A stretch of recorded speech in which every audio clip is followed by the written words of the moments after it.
Let's improve English. Hello everyone, इस video से आप काफी कुछ सीखने वाले हैं। इंग्लिश वोकैबुलरी, इडियम्स, फ्रेजेस, आपको काफी तरह की चीजें सीखने के लिए मिलेंगी। इस वीडियो को एंड तक जरूर देखना, क्योंकि मैं आपको सेंटेंसेस के थ्रू इंग्लिश सिखाने वाला हूं, आपकी इंग्लिश इंप्रूव करने वाला हूं और ये सेंटेंसेस आपके डेली लाइफ में आपके काम आ सकते हैं।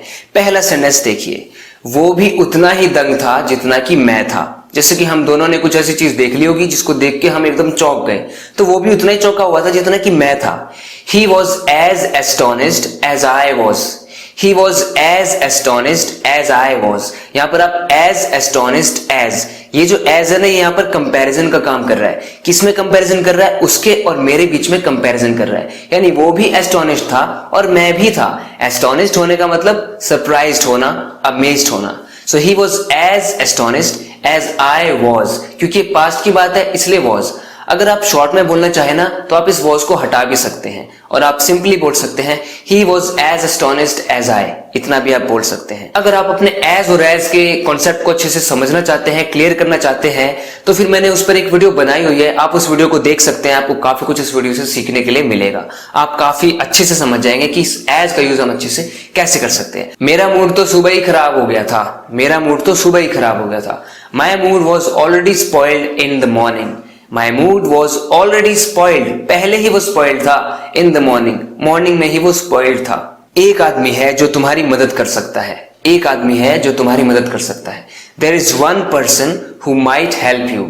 Might is a modal here which is being used for talking about the possibility of his helping or not.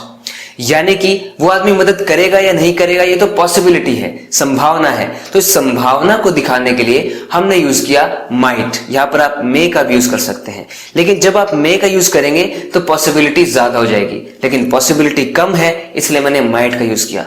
So there is one person, एक पर्सन है, हु माइट हेल्प यू, जो तुम्हारी मदद कर सकता है, शायद पॉसिबिलिटी है। उसका दिल जीतना बहुत मुश्किल है। It is very difficult to win her heart. It is very difficult to win her heart.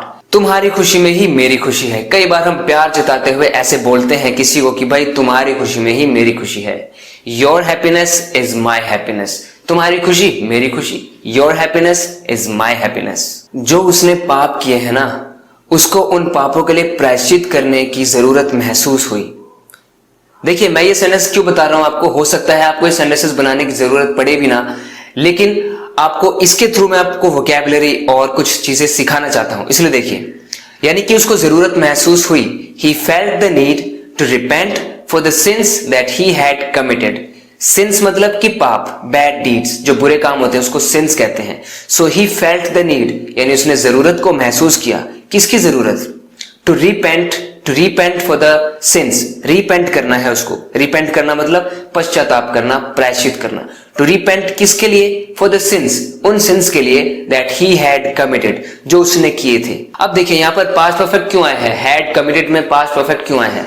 यहाँ पर है उसने फील किया कि उसको प्रायश्चित करना है। ये फील उसने बाद में किया और पहले ही वो सिंस कर चुका था। जो पास्ट ऑफ द पास्ट होता है ना, मतलब एक चीज पास्ट में हुई, उससे भी पास्ट में एक और चीज हुई, उसके लिए हम पास्ट परफेक्ट लगाते हैं। तो पहले ही वो पाप कर चुका था, इसके लिए हैड कमिटेड, और उसके बाद ही फेल्ट द नीड। अब वो बदल गया है, अब उसने एक नई शुरुआत की है, अब वो टाइम वेस्ट नहीं करता।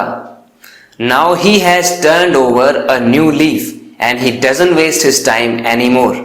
यहां पर आप एक इडियम देख रहे हैं। To turn over a new leaf means to change your behavior in a better way and to become more efficient and to become better. better हो जाना, पहले से व्यवहार को बदल लेना, एक नई शुरुआत करना, इसे बोलते हैं to turn over a new leaf. So यहाँ पर मैंने इसे यूज किया, he has turned over a new leaf, यानी उसने अपना बिहेवियर बदल लिया है, वो उसने एक नई शुरुआत की है और अब वो पहले की तरह टाइम वेस्ट नहीं करता। नई शुरुआत करो, बदल जाओ और अपने काम पर ध्यान देना शुरू करो। Turn over a new leaf and start focusing on your work, यानी अपने काम पर ध्यान देना शुरू करो, एक नई लाइफ शुरू करो, एक नई शुरुआत करो। तो इसके लिए आप इस इडियम का यूज कर सकते हैं, to turn over a new leaf. Make sure to use this idiom whenever you need. तुम बेतुकी बातों में अपना टाइम वेस्ट क्यों करते रहते हो? इसे इंग्लिश में कह सकते हैं, why do you keep wasting your time in senseless things. Senseless things यानी बेतुकी चीजें, फालतू की चीजें जिनमें कोई समझ की बात नहीं है, अजीब चीजें हैं, बस बेकार में time waste. This is the way we can say this to someone if we want to say in English. Principal के लिए मेरे दिल में बहुत इज्जत है, बहुत सम्मान है। I have great veneration in my heart for the principal। यहां पर मुझे आपको वर्ड बताना था veneration, इसलिए मैंने सेंटेंस लिया। veneration का मतलब होता है great respect for somebody। अगर आप किसी की रिस्पेक्ट करते हैं, इसका मतलब आप उसे venerate करते हैं। This is just another word for respect। तो respect someone, respect तो क्या होता है? respect ही noun होता है, respect ही verb होता है, लेकिन यहां पर venerate is the verb and veneration is the noun। So veneration is the act of respecting and venerate is to respect। आप समझ गए होंगे। तो इसका भी आप जरूर यूज करना जब भी आपको मौका मिले। ऐसा मैं क्यों कहता हूं? क्योंकि किसी बड़े आदमी ने कहा है यूज इट और लूज इट। अगर आप किसी चीज को यूज नहीं करेंगे तो आप उसे लूज कर देंगे, आप भूल जाएंगे। आप जो भी नया सीखते हैं उसे यूज जरूर करना है, लाइफ में इंप्लीमेंट जरूर करना है। Because without implementing even big plans and life changing and world changing plans fail. तुम्हें अपने आप को किसी से भी नीचा नहीं समझना चाहिए, कम नहीं समझना चाहिए। You should not feel inferior to anybody. Inferior मतलब नीचा, छोटा, हीन समझना अपने आप को, उसे इंफीरियर फील करना कहते हैं। So you should not feel inferior to anybody. Race में उनकी बराबर की टक्कर रही है, बराबर की टक्कर रही है। तो इस बात को हम कैसे एक्सप्रेस करेंगे भाई इंग्लिश में? इंग्लिश में भी हमारे पास एक फ्रेज होता है नेक एंड नेक। हम कहेंगे they have been neck and neck in the race। neck and neck होने का मतलब होता है इक्वल होना या इक्वल के बहुत नजदीक होना किसी से, कंपटीशन में, किसी तरह की रेस में, किसी भी चीज में। जैसे कि हम दो दोस्त हैं, हम दोनों को असाइनमेंट मिला है स्कूल से और हम दोनों ना बराबर की टक्कर चल रही है, उसका भी पूरा होने वाला है, मेरा भी पूरा होने वाला है। तो मैं कह सकता हूं we are neck and neck in completing our assignments. We are neck and neck, हम नेक एंड नेक हैं। इसका मतलब हमारी बराबर की टक्कर हो रही है, हम एकदम इक्वल स्पीड पर चल रहे हैं, उसका भी कंप्लीट होने वाला है, मेरा भी कंप्लीट होने वाला है। We are neck and neck in completing our assignments. So neck and neck का भी आप यूज कर सकते हैं अपनी कैजुअल लाइफ में। मेरी थोड़ी सी तबीयत खराब है आज, आई feel a little sick today. आप यही बोलते हैं ना कई बार। देखिए मैं आपको एक नया तरीका बताता हूं। आप बोल सकते हैं I feel a little off colour today. Feel off colour, to feel off colour means to feel slightly ill. I am feeling a little off colour today, यानी आज थोड़ी सी तबीयत खराब लग रही। आप ऐसा भी कह सकते हैं I am a little under the weather. Under the weather is another area for saying that you are slightly ill, कि आप थोड़े से बीमार है, ये बताने के लिए एक और तरीका है।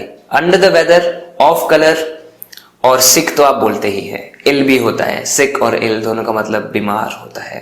पहले तो हमारी बस छूट गई और ऊपर से फिर बारिश होने लग गई।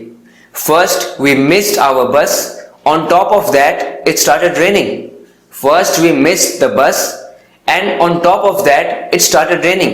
on top of that इस फ्रेज का हम यूज करते हैं जब एक चीज हुई और ऊपर से एक और चीज और हो गई, तब आप on top of that बोल के अगली चीज को मेंशन कर दीजिए, है ना इजी। फ्रेंड्स उम्मीद करता हूं कि आपको ये वीडियो पसंद आई होगी। आप अपने फ्रेंड्स में इसको शेयर जरूर करना ताकि वो भी कुछ ना कुछ नया सीखे। आप इसी तरीके से अपने इंग्लिश को इंप्रूव करते रहना चाहते हैं तो लेट्स इंप्रूव इंग्लिश को सब्सक्राइब जरूर करना अगर आपने अभी तक नहीं किया है तो, क्योंकि अगर आपने सब्सक्राइब नहीं किया तो आप बहुत कुछ मिस कर देंगे फ्रेंड्स। मैं आपको काफी कुछ सिखाने वाला हूँ। तो फ्रेंड्स मिलते हैं नेक्स्ट वीडियो लेसन में, तब तक के लिए take care and bye bye.